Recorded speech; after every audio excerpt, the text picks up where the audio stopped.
Hi, today I will be reviewing the double-ended spanner of 6 items from Taparia.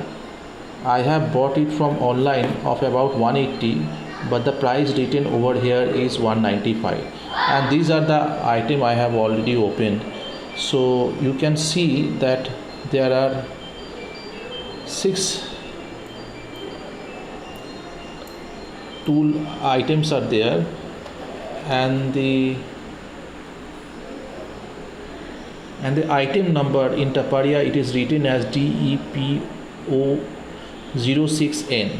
Okay, so these are Taparia made. Taparia is very good,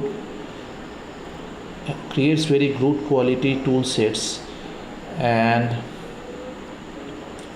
this is chrome vanadium, which is really good, and because it lasts very long, and it is very tough steel alloy, which is called chrome vanadium. So these are the thing, like it, if you see, there are, it starts from 6 millimeter, 6 mm, 7, 8, 9, 10, 11, 12, 13, 14, 15, 16 and 17.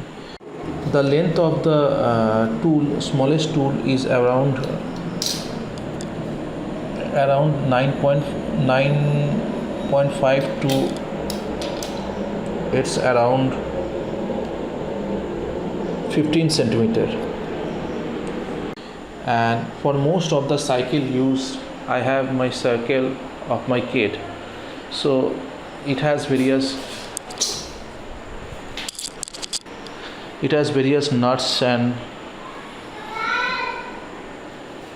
tools. So all with this set I can easily open up all the nuts and of this cycle, and the size are within the range of this set itself. And I hope you liked my video. Please give it a thumbs up and subscribe to my channel, so that I can bring various tools and review it for you guys. Okay, bye for now.